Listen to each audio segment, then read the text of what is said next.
शरीफ़ MQM जे मरकज़ बहादुराबाद पहुची राब्ता कमेटी जे अॻवाननि सां मुलाक़ात कई। नून लीग जे वफ़द में सरदार अयाज़ सादिक, ख्वाजा सअद रफ़ीक, मरियम औरंगज़ेब, बशीर मेमण ऐं ॿिया शामिल हुआ। शहबाज शरीफ़ MQM अॻवाननि सां मुलाक़ात बाद राजा हाउस पहुची पीर पागारे सां बि मुलाक़ात कई। मुलाक़ात में आम चूंडनि में सीट एडजस्टमेंट ऐं ॿियनि मामलनि ते ॻाल्हियूं कयूं वयूं। नून लीग जो सदर ऐं अॻूणो वज़ीर आज़म शहबाज शरीफ़ कराची में मौजूदु आहे। शहबाज शरीफ़ पीर पागारे ऐं MQM अॻवाननि सां मुलाक़ात कई आहे। शहबाज शरीफ़ जो चवणु आहे त चूंडनि बाबति मामला तइ करण ते ख़ालिद मक़बूल सिद्दीकी जो थोराइतो आहियां। सदर चवण त मुलाक़ात दौरान MQM अॻवाननि सां चूंड इतिहाद ते ॻाल्हियूं थियूं आहिनि। अॼु जी मुलाक़ात जो मक़सदु गॾिजी कमु करणु हो। नून लीग सदर शहबाज शरीफ़ जो वधीक चवणु आहे त छा लाडलो उहो हूंदो आहे जंहिंजी धीउ खे गिरफ़्तार कयो वञे ऐं पाण खे हथखड़ियूं लॻायूं वञनि। शहबाज शरीफ़ नून लीग जे वफ़द सां गॾिजी MQM जे मरकज़ बहादुराबाद पहुतो। शहबाज शरीफ़ MQM जे मरकज़ बहादुराबाद पहुची राब्ता कमेटी जे अॻवाननि सां मुलाक़ात कई। इन मुलाक़ात जा तफ़सील मालूम कयूं था टाइम न्यूज़ कराची जे रिपोर्टर फ़कीर सलीम खां। फ़कीर सलीम, छा तफ़सील आहिनि? शहबाज शरीफ़ ऐं MQM वफ़द विच में मुलाक़ात थी आहे। जी बिल्कुल, पाकिस्तान मुस्लिम लीग नून जो सदर ऐं अॻूणो वज़ीर आज़म मियां शहबाज शरीफ़ हाल खां वठी कराची में लथल आहे। आम चूंडनि जे हवाले सां उन कराची में सरगर्मियूं कयूं। गुज़िरियल ॾींहुं उन मुस्लिम नून जे अॻवान सां मुलाक़ात खां पोइ अॼु हू MQM जे मरकज़ बहादुराबाद पहुतो, जिते MQM जे अॻवाननि सां हुन अलॻि अलॻि मुलाक़ातूं कयूं। पहिरीं मरहले में MQM जी जेका राब्ता कमेटी आहे उन जे अॻवान सां मुलाक़ात कई। उन खां पोइ ॿी जेका मुलाक़ात उहा MQM जे कन्वीनर डॉक्टर ख़ालिद मक़बूल सिद्दीकी समेत जेके सीनियर डिप्टी कन्वीनर आहिनि, जंहिंमें मुस्तफ़ा कमाल, डॉक्टर फारूक सत्तार, नसरीन जलील ऐं ॿिया जेके सीनियर डिप्टी कन्वीनर उहे हुते मौजूदु हुया। उन्हनि सां हुन मुलाक़ात कई। मुलाक़ात खां पोइ जेके मीडिया टॉक कई वई, जंहिंमें MQM जे जेको डिप्टी MQM जे कन्वीनर डॉक्टर ख़ालिद मक़बूल सिद्दीकी मीडिया सां ॻाल्हाईंदे शहबाज शरीफ़ जी MQM मरकज़ आमद ते संदसि थोरो मञियो ऐं हुन चयो त हिन वक़्तु मुल्क खे इन ॻाल्हि जी ज़रूरत आहे त मुल्क में सियासी हमानगी पैदा कई वञे। उन जे लाइ MQM ऐं नून लीग जे विच में हिन वक़्तु सियासी हमानगी मौजूदु आहे ऐं ईंदड़ चूंडनि जे हवाले सां पिणु हुन गॾिजी कमु करण ते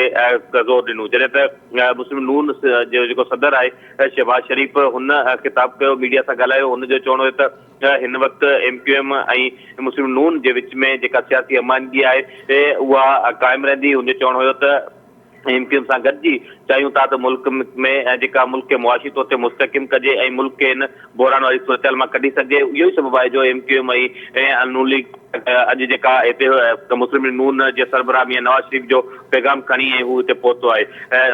मुस्लिम नून जे सदर जो चवणु हुयो त जेके MQM समेत जेके बि दुरियूं आहिनि उन्हनि सां गॾिजी चाहियूं था त मुल्क खे मुआशी बदहाली मां कढिजे ऐं मुल्क खे मुआशी तौर ते मुस्तक़िम कजे।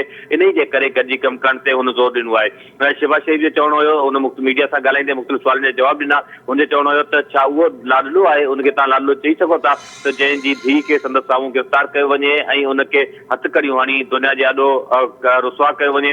हुनजो चवणो हुयो त पघार न वठण जे ॾोह जी जेका नवाज़ शरीफ़ खे सज़ा ॾिनी वई उहा मुल्क जी तारीख़ जो कारो ॾींहुं आहे। हुन चयो त लाडलो त हुनखे चयो वेंदो आहे जंहिंखे चयो वञे त good morning, good to see you ऐं गुड लक। शहबाज शरीफ़ जो चवणो हुयो त हिन वक़्तु हू सिंध पहुतो आहे ऐं MQM सां अॻु में बि केतिरा ई भेरा उन्हनि जो गॾिजी कमु कयो आहे, पर जेको गुज़िरियल 16 महीननि जो जेको हुकूमती वक़्तु हुयो उन में संदसि वधीक एतमाद मज़बूत थियो आहे। हुन चवणो हुयो त कराची मुल्क जो कमाऊ शहर आहे ऐं कराची खरबियल पिया ॾिए थो, पर अॼु बि हिन शहर में टेकर माफ़िया सरगर्म आहे। टुटल रोड रस्ता आहिनि, बसूं माण्हुनि जे सफ़र लाइ न आहिनि। हुन चयो त असीं कहिड़े इल्ज़ाम नथा ॾियूं, पर चाहियूं था गॾिजी कमु कयूं, सिंध समेत पूरे मुल्क खे अज़ीम बणाईंदासीं ऐं उन में MQM असांजी संजीदा पार्टनर आहे। शहबाज शरीफ़ MQM जे दफ़्तर खां पोइ मुस्लिम फंक्शन जो जेको सरबराह GDA सरबराह पीर पागारे जे मांदाजे जी दावत जे लाइ। ठीकु आहे फ़कीर सलीम, महिरबानी मुंहिंजी अपडेट्स लाइ। शहबाज शरीफ़ MQM जे मरकज़ बहादुराबाद पहुची राब्ता कमेटी जे अॻवान सां मुलाक़ात कई। इन बाबति फ़कीर सलीम अपडेट्स ॾेई रहियो हो। उनखां पोइ शहबाज शरीफ़ वफ़द सूधो राजा हाउस पहुतो ऐं फंक्शनल लीग जे सरबराह हुननि जे रूहानी पेशवा पीर पागारे सां बि मुलाक़ात कई आहे। इन मुलाक़ात जा तफ़सील मालूम कयो था टाइम न्यूज़ कराची जे रिपोर्टर दोदो चांडियो खां। दोदो चांडियो, छा तफ़सील आहे हिन मामले? हेलो जी दोदो चांडियो, अपडेट कजो राजा हाउस में जेका मुलाक़ात थी आहे। जी बिल्कुलु, पाकिस्तान मुस्लिम लीग नून जो सदर ऐं अॻूणो वज़ीर आज़म मियां शहबाज शरीफ़ हाल खां वठी कराची में लथल आहे। शहबाज शरीफ़ MQM अॻवाननि सां मुलाक़ात कई। मुलाक़ात में आम चूंडनि जे हवाले सां पिणु हुन गॾिजी कमु कयो आहे। मुलाक़ात दौरान MQM ऐं नून लीग जे विच में हिन वक़्तु सियासी हमानगी पैदा कई वञे। उन जे लाइ MQM ऐं नून लीग सदर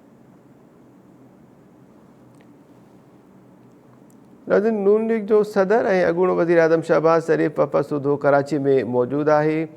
शहबाज़ शरीफ़ कराची में MQM पाकिस्तान के मरकज़ बहादुराबाद पहुची उन्हनि सां मुलाक़ात कई ऐं चूंड इतिहाद ते ॻाल्हि ॿोल कई वई आहे। राजा हाउस ते फंक्शन लीग के सरबराह पीर पागारे सां भी शहबाज़ शरीफ़ मुलाक़ात कई है। इन मुलाक़ात बाबत अपडेट्स मालूम कयूं था टाइम न्यूज़ कराची के रिपोर्टर दोदो चांडियो खां। दोदो, छा तफ़सील है नवां वटि? जी, मुस्लिम लीग नवाज़ जो सरबराह शहबाज शरीफ़ पंहिंजे मरकज़ी अॻवान सां गॾु हिते राजा हाउस पहुतो आहे। हुननि जे रवानी पेशवा ऐं GDA जे सरबराह पीर साहब पागारे सां हुनजी मुलाक़ात आहे जेका हिन वक़्तु जारी आहे। ॿिन्ही सरबराहनि जे विच में हीअ जेका मुलाक़ात थिए पई उहा मौजूदा जेका इलेक्शन जी सूरत हाल आहे उन में सिंध में कहिड़ा इम्कानी तादी थी सघनि था, कंहिंखे कहिड़ी पार्टी किथे सपोर्ट करे सघे थी, उन हवाले सां ही मुलाक़ात आहे। हिन वक़्तु राजा हाउस ते मौजूदु आहे शहबाज शरीफ़ ऐं पंहिंजी हुनजी मरकज़ी मुस्लिम लीग नवाज़ जी जेका क़यादत आहे, जॾहिं त पीर साहब पागारे सां गॾु जेका GDA जा अॻवान आहिनि उहे बि हिते मौजूदु आहिनि ऐं हिते मुख़्तलिफ़ जेके इशूज़ आहिनि उन ते डिस्कस कयो थो वञे। ख़ासि तौर जेके मुछा ज़रिया आहिनि उहे चवनि था त पीर साहब पागारे हिदायतूं कयूं हुन जो हिन मुलाक़ात जे अंदरि ख़ासि तौर मुस्लिम लीग नवाज़ जॾहिं इक़्तिदार में अचे थी त उहा फंक्शन मुस्लिम लीग या GDA या उन जा जेके सिंध में इत्तेहादी हुजनि था उन्हनि खे नज़रअंदाज करे थी। गॾोगॾु हिन टाइम ते अगरि हुननि जो इम्कानी इत्तेहाद थिए थो त कहिड़ी कंडीशन जेका हूंदी GDA जी हूंदी उनखां सवाइ खुद जो सीट एडजस्टमेंट के हवाले से है मुख्तलिफ़ ज़िलनि के अंदर कराची के अंदर शहबाज शरीफ़ पान जो इलेक्शन विढ़े तो पियो बलदियात का ॿियनि इलाइक़नि में जेका इलेक्शन में सीट एडजस्टमेंट थींदी उन ते बि